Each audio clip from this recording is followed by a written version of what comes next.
பாக்யாவுக்கு கோபி போயிட்டு வந்து காஃபி போட்டு வந்து கொடுக்குறாரு. பாக்யா, பாவம் நீ ரொம்ப கஷ்டப்பட்டுட்டு இருக்க. ஏன் பாக்யா இப்படி ரெஸ்ட்டே இல்லாமல் கஷ்டப்படுற? உன்னை பார்க்கும்போது எனக்கே ரொம்ப கஷ்டமாக இருக்குது பாக்யா. சரி இந்தா, நான் உனக்காக டீ போட்டிருக்கேன், இந்த டீயை குடி. இந்த டீயில் பால், டிகாஷன் ப்ளஸ் சுகரோட என்னுடைய அன்பு, பாசம் எல்லாத்தையும் சேர்த்து போட்டிருக்கேன். இந்த டீயை குடிச்சிட்டு கொஞ்சம் தெம்பா வேலை பாரு பாக்கியா அப்படின்னு கோபி சொல்ல, இதை ஜெனி அப்புறம் செல்வி பார்த்துறாங்க. உடனே கோபி அங்கேருந்து வெக்கப்பட்டு போகிறாரு. இதை பார்த்த பாக்கியா ரொம்பவுமே கஷ்டமாயிடுது அவங்களுக்கு. என்ன நினச்சிட்ருக்காரு இவர்? போனால் போதுன்னு இந்த வீட்டில் இவர் பண்ண எல்லா கேவலமான செயலையும் மன்னிக்கிற மாதிரி நானும் அமைதியாக இருந்தா ரொம்ப ஓவர் தான் போயிட்டுருக்காரு இவர். இவரை இனிமேல் விடக்கூடாது அப்படின்னு பாக்கியா எஞ்சி வெளில போகிறாங்க. வெளில பார்த்தா மயோ வந்து வீட்டு வாசல் நிற்கிறத பாக்கியா பார்க்குறாங்க. என்ன மயோ, ஏம்மா இங்கே வந்து அப்படியே நிற்கிற? டேடியை பார்க்கணும் உள்ளே வாமா அப்படின்னு பாக்கியா கேட்க, மயோ ஒன்று, இல்லை ஆண்டி, நான் அம்மாட்ட சொல்லாமல் வந்துட்டேன், அதான் டேடியை பார்க்கணும் போது தோணுச்சு. சரிம்மா நீ வா, நான் பார்த்துக்குறேன், டேடியை பார்த்துட்டு போ. இல்லை ஆண்டி, அம்மா திட்டுவாங்க அப்படின்னு சொல்லிகிட்டு இருக்கும்போதே ராதிகா வந்துடுறாங்க. ராதிகா வந்ததும், என்ன பாக்கியா, எதுக்காக இப்போது என் பொண்ணை கூப்பிட்டு பேசிகிட்டு இருக்கீங்க அப்படின்னு கேட்க, இல்லை ராதிகா, மயோ தான் கோபி பார்க்க வந்தாங்க, அதான் உள்ளே அழைச்சிப்பான்னு பார்த்தேன்.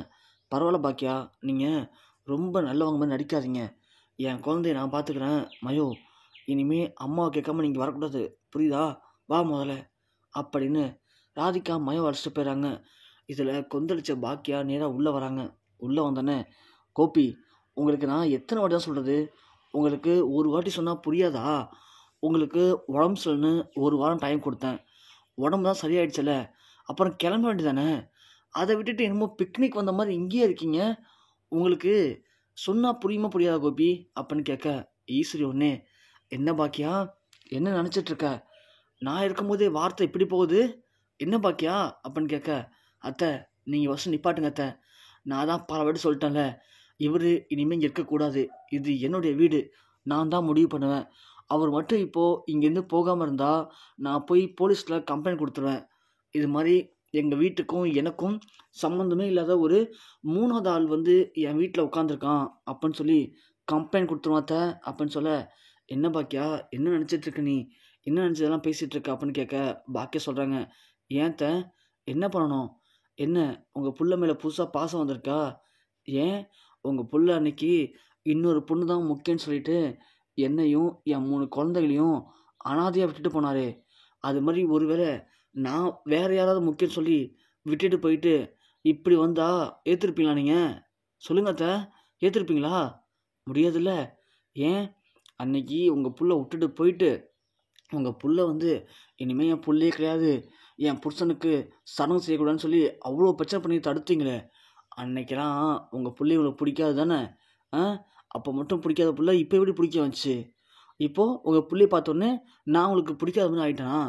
இங்கே பாருங்க அத்தை, உங்கள் புள்ள இன்றைக்கி நான், நாளைக்கு ராதிகா, நாளான்னைக்கு யாருன்னு தெரியாது, இப்படி தான் உங்கள் புள்ள போயிட்டுருப்பாரு. அப்படியாப்பட்ட உங்கள் பிள்ளைய உங்களுக்கு முக்கியம்னா நீங்கள் வச்சு பார்த்துக்கோங்க, நான் வேண்டான்னு சொல்ல. ஆனால் இது என்னுடைய வீடு, இந்த வீட்டை கூட நான் காசு கொடுத்து வாங்கியிருக்கேன், அதை ஒன்றும் உங்கள் பிள்ளை எனக்காக சும்மா கொடுத்துருப்பேன் இல்லை. அப்படி இருக்கும்போது இவ்வளோ தப்பையும் பண்ணிவிட்டு இன்றைக்கி இவர் உடம்பு சரியாமல் நல்லா மாதிரி இங்கே வந்து படுத்துப்பார், நான் அவருக்கு சேவகம் செய்யணுமா? இங்கே பாருங்கத்த, இனி ஒரு நிமிஷம் கூட அவர் இங்கே இருக்கக்கூடாது, ஒழுங்கு மரியாதையாக அவரை வெளியே போக சொல்லுங்கள் அப்படின்னு சொல்ல, அப்படின்னு பார்த்து இங்கே கமலும் ராதிகாவும் முடிவு பண்ணி இங்கே பாக்கியா வீட்டுக்கும் வராங்க.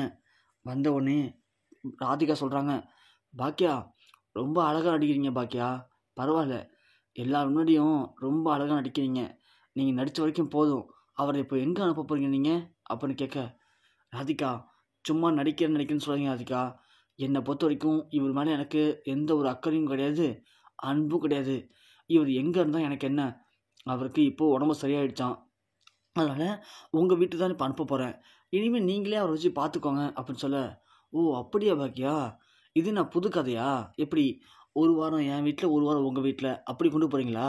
இப்போ உங்கள் உறவை புதுப்பிச்சிட்டிங்க அப்படி தானே பாக்கியா அப்படின்னு சொல்ல, பாக்கியா ஒன்று, ராதிகா என்ன பேசுகிறீங்க நீங்கள் அப்படின்னு சொல்லவும், சும்மா நிப்பாட்டுங்க பாக்கியா, என்ன இவர் விருப்பத்துக்கு இவர் இருப்பார், இவருக்கு இங்கே இருக்க பிடிச்சா இங்கே இருப்பார், அங்கே இருக்க பிடிச்சா அங்கே இருப்பாரா? அவர் வந்து என்கிட்டே சொல்கிறாரு, இது மாதிரி பாக்கியா தப்பாக புரிஞ்சுக்கிட்டேன், பாக்கியா எப்படியாப்பட்டவ, எவ்வளோ ஆக்டிவாக இருக்கா, எப்படிலாம் வேலை பார்க்குறா, எவ்வளோ மைண்டு இருக்கு அவளுக்கு, அப்படி இப்படின்னு உங்களை பற்றி வந்து என்கிட்டயே புகழ்ந்து பேசுகிறாரு. சொல்லப்போனால் வெக்கமே இல்லாமல் இப்படியாப்பட்ட பாக்கியாவை நான் முன்னாடியே பார்த்துருந்தானா பாக்கியாவை விட்டுட்டே வந்திருக்க மாட்டேன் அப்படின்னு என்கிட்டே சொல்கிறாரு. அப்போது இந்நாளைக்கு உங்களை தாண்டி இன்னொரு பொண்ணு உங்களை மாதிரி கிடைச்சா அப்போது அந்த பொண்ணு பின்னாடி போக மாட்டாரா இவர்? இவரெல்லாம் ஒரு மனுஷனா?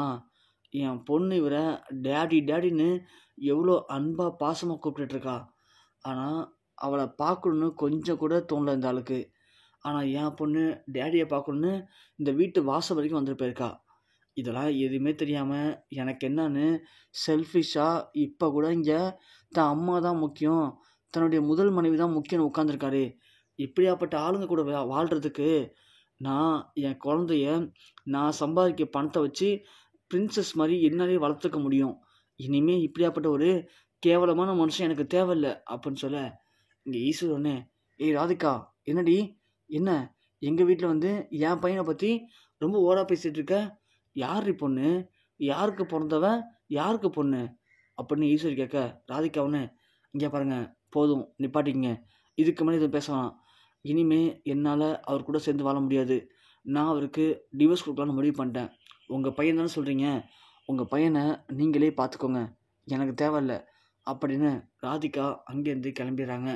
உடனே பாக்கியா சொல்கிறாங்க, இங்கே பாருங்கள் கோபி, இது உங்களுக்கும் ராதிகாவுக்கும் இருக்க பிரச்சனை, நீங்கள் என்ன வேணும் பண்ணிக்கோங்க, எனக்கு தேவையில்ல, எனக்கு இப்போது நீங்கள் இந்த வீட்டை விட்டு வெளியில் போகணும் அவ்வளோதான் அப்படின்னு சொல்ல ஈஸ்வரி உடனே, இங்கே பாரு பாக்கியா, அவள் தான் கோபியான்னு சொல்லிட்டு போகிறாள, அவளும் டிவோர்ஸ் கொடுக்க போகிறான்னு சொல்கிறா, நான் சொல்கிறது கேளு, கோபி பண்ண எல்லா தப்புக்கும் மன்னிப்பு இருக்குது, அவனும் திருந்திட்டான், இப்போது நல்ல மனுஷனாக வாழணும்னு ஆசைப்பட்றான், அவனை மன்னிச்சு நீ ஏற்றுக்கோ, உங்கள் 2 பேர் லைஃப் தான் சரியான லைஃபாக அமையும், நீங்கள் 2 பேரும் சேர்ந்து வாழுங்க, பாதியில் வந்தால் பாதியிலே போயிட்டா அவ்வளோதான் பாக்கியா அப்படின்னு இங்கே ஈஸ்வரி சொல்ல, பாக்கியா ஒன்று சிரிச்சுக்கிட்டு, சூப்பர் அத்தை, சூப்பர், வேறு லெவல் அத்தை, நீங்கள் நல்லா யோசிக்கிறீங்க பார்த்தீங்களா, எப்படி யோசிக்கிறீங்க பாருங்கள், இப்படியே ஒரு பொண்ணை உங்கள் பையன் கல்யாணம் பண்ணுவார், கொஞ்ச நாள் வாழ்வார், பிடிக்கலாம் வந்துடுவார், நீங்களும் ஒரு அம்மா மாதிரி நடந்துக்கிட்டு அந்த பொண்ணை அமுச்சு விட்டுட்டு திரும்ப வேறு பொண்ணை பார்த்து கிளம்பி வைப்பீங்க.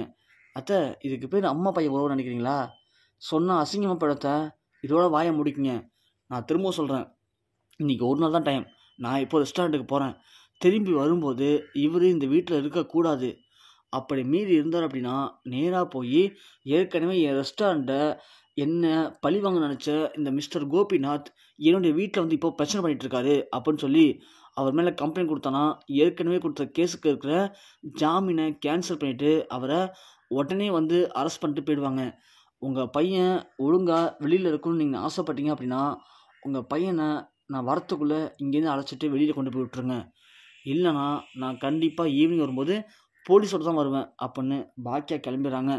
கோபிக்கு இங்கே என்ன பண்ணுன்னு தெரில, ஒரு பக்கம் ராதிகா டிவோர்ஸ் கொடுக்கணும்னு சொல்லிட்டா, இன்னொரு பக்கம் பாக்கியா ஏற்றுக்க முடியாதுன்னு சொல்லிட்டா, இப்போது என்ன பண்ண போகிறோம் அப்படின்னு கோபி அப்படியே நெஞ்சில் கையை பிடிச்சிட்டு உட்காராரு. ஈஸ்வரி பயந்து போயிடுறாங்க. டேய் செலியா, அப்பாவுக்கு நினச்சின்னு பாடுறா அப்படின்னு சொல்ல செலினும் உடனே டாக்டருக்கு கால் பண்ணுறான். டாக்டரும் வந்துடுறாங்க. வந்து செக் பண்ணி பார்த்துட்டு இது மாதிரி இவர் ரொம்பவுமே எமோஷ்னலாக இருக்கார், அந்த எமோஷனலால் அவருக்கு திரும்பவும் ஹார்ட்டில் வலி ஏற்பட்டிருக்கு, அவ்வளோதான், இவரை எமோஷனல் ஆகாமல் டென்ஷன் ஆகாமல் பார்த்துக்கோங்க, அப்படி பார்த்துக்கிட்டாலே எந்த பிரச்சனையும் இருக்காது, இல்லை அதை தவிர அவர் திரும்பவும் எமோஷனலோ டென்ஷனோ ஆனார்னா அது அவர் உயிருக்கே ஆபத்தாக போய் முடியும் அப்படின்னு டாக்டர் சொல்லிடுறாங்க. இப்போது ஈஸ்வரிக்கு என்ன பண்ணுறதே தெரில, இந்த பாக்கியாவை எப்படி சரி பண்ணுறது? பாவம் கோபி எல்லா தப்பையும் பண்ணிட்டான், இல்லைன்னு சொல்ல, ஆனால் இப்போது எல்லாத்தையும் உணர்ந்து மனுஷனாக வாழணும்னு ஆசைப்பட்றான். அப்படி வாழணும்னு ஆசைப்பட்ற அவனுக்கு ஒரு வாய்ப்பு கிடைக்க மாட்டேது அப்படின்னு ஈஸ்வரி இங்கே பயங்கரமாக கண் கலங்கி அழுதுட்ருக்காங்க.